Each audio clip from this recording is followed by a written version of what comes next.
Now, in a quiet but resolute display of faith, worshippers have returned to the CAC Church in Eruku, Kwara State, just days after armed bandits attacked the community. Congregants gathered to mourn the 3 worshippers killed in the attack and to pray for the safe return of the 38 abducted on Tuesday, November 18th. Now, during the service, the pastor urged the community to remain steadfast, saying they must not fear those who can take the body but cannot take the soul.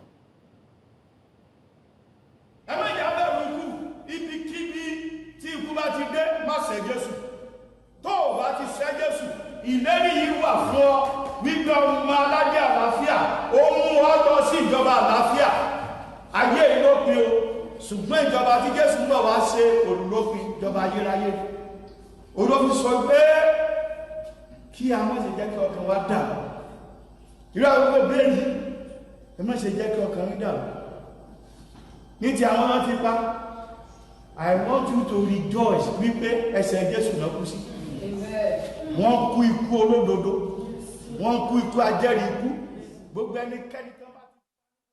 Now, News Central Senior Correspondent Bernard Akede joins us on the news from Ekure for the updates. Bernard, can you tell us what the updates are and what's been happening down there? Okay, thank you for having me.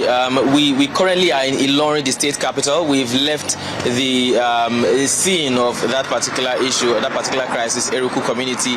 We're now in Ilorin. It's about 4 hours away from where we are.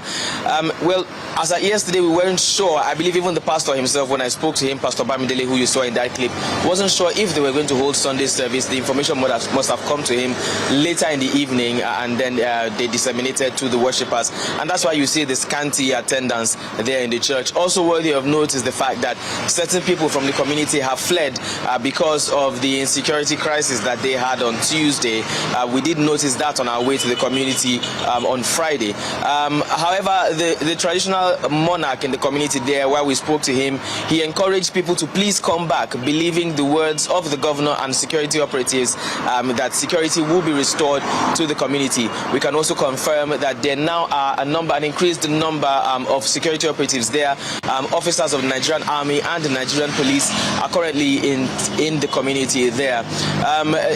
They still, have 38 persons in abduction there. The last that they heard while communicating with the bandits was that they should pay ransom of 100 million naira per head, and then later they negotiated to 20 million naira per head for each of the 38 persons abducted, which is still a large amount of money for people living in that community. So far so good based on what we have. None of the abductees have been returned, and 2 of the dead had been buried. Of the 3 people who died, one was the security operative of the church, their local security, who has not been buried yet. His wife is also in abduction. Another person who died, his own wife too is still in abduction, and then the 3rd person was a young man in his 30s. Those 2 have been buried, but the security man has not. The pastor who was on the pulpit preaching in that clip you saw, his first son was also in captivity with the bandits, and that's the most of the information we have. As at now, the people there can still only hope and pray that those who have been abducted will be safe and that they will be returned to come back to the community. Now, Bernard, can you tell us, you had said it, that many of them are still hoping and praying. Some of them did not come back to the service. Can you just give us a bit of an outline on what the atmosphere and the mood is like with the people and the residents there? Are they in fear? Are they not coming out? Or is there optimism and people are going back to their daily routines? First of all, I think you can tell from what you saw in that church clip just now, a church that would have been filled to capacity. You had less than half the population of that church attending service. Of course, it's because of fear. On Friday when we got there, even up until Saturday morning, there were still traces of blood from the attack that took place on Friday, or rather that took place on Tuesday, I beg your pardon. And you could still see in that clip the front pew, the front row there, the belongings of some of the abductees abductees are still there as a reminder of what happened there on Tuesday. But that's on the one hand. On the other hand, besides the presence of security operatives patrolling the community, we could visibly see, and it was quite clear, that the people had taken their own security into their hands as well. Now they had local vigilantes, almost like people from almost every family who could carry a Dane gun or a local gun patrolling the community. We had several purpose-made checkpoints in the community as well, which were manned, if not manned by the police or soldiers, was manned by local vigilantes with Dane guns, and they were also patrolling the community. They also had them stationed in different parts in the bushes as well, because they also need to protect themselves. So yes, to answer your question, there was the feeling of fear amongst the people. There was the feeling of of them not being secure, and for all those we asked, the first thing that they requested was security from the government and from the authorities. Thank you so much, Bernard Akede, our senior correspondent, joining us from Eruku. Thank you so much, Bernard. Now, joining us live, we have EGAR Augustine, a security and cyber expert, discussing the rising student abductions and the government's response so far. EGAR, you're welcome.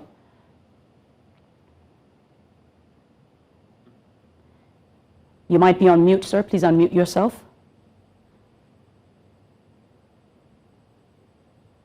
Can you hear me now?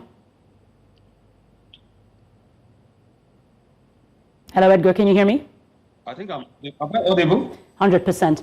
EGAR, you're welcome once again. Can you please very quickly just tell us how would you react to the reports that 50 out of the students from St. Mary's Catholic School in Nigeria have escaped?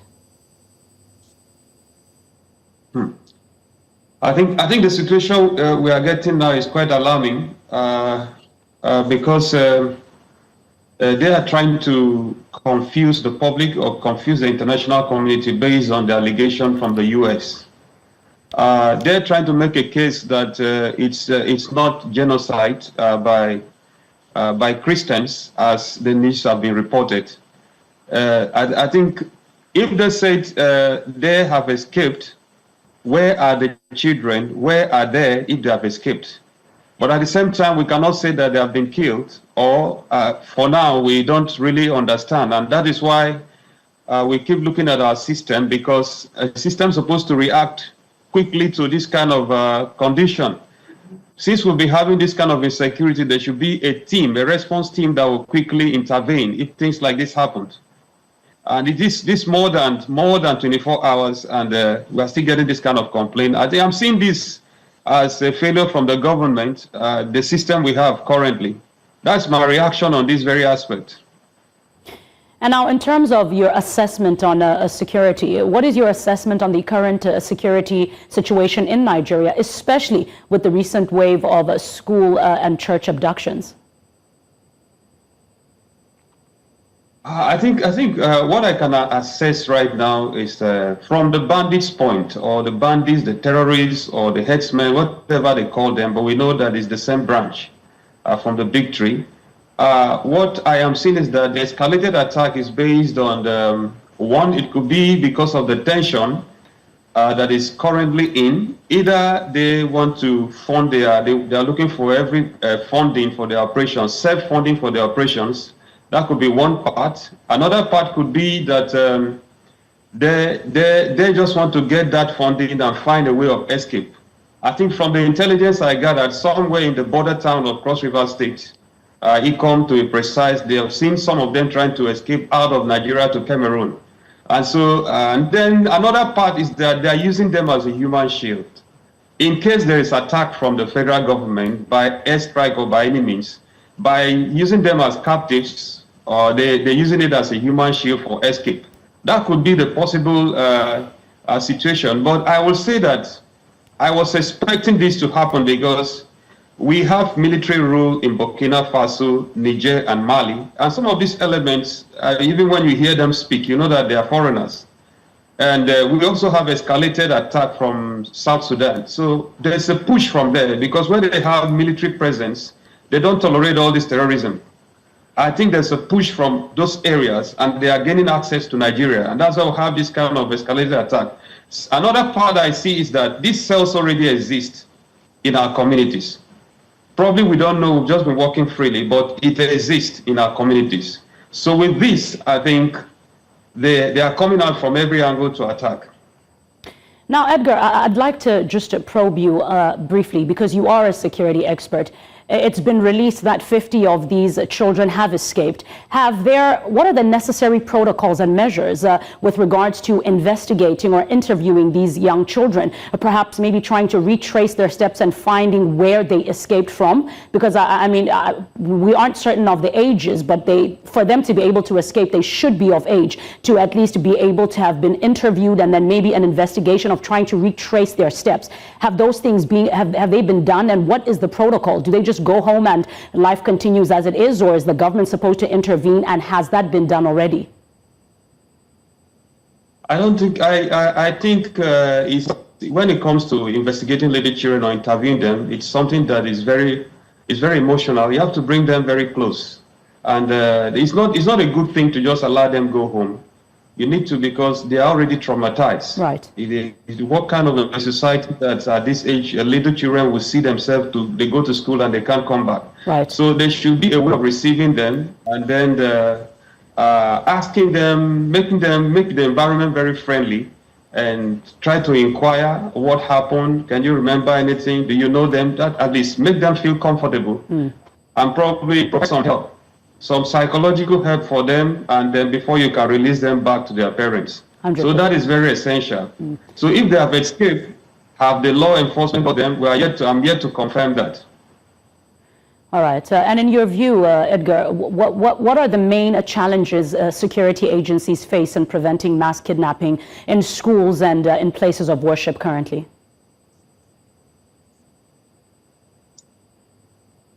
Well, the challenge is we have been talking about the manpower. Manpower from the security forces is something that is still very difficult to mop up.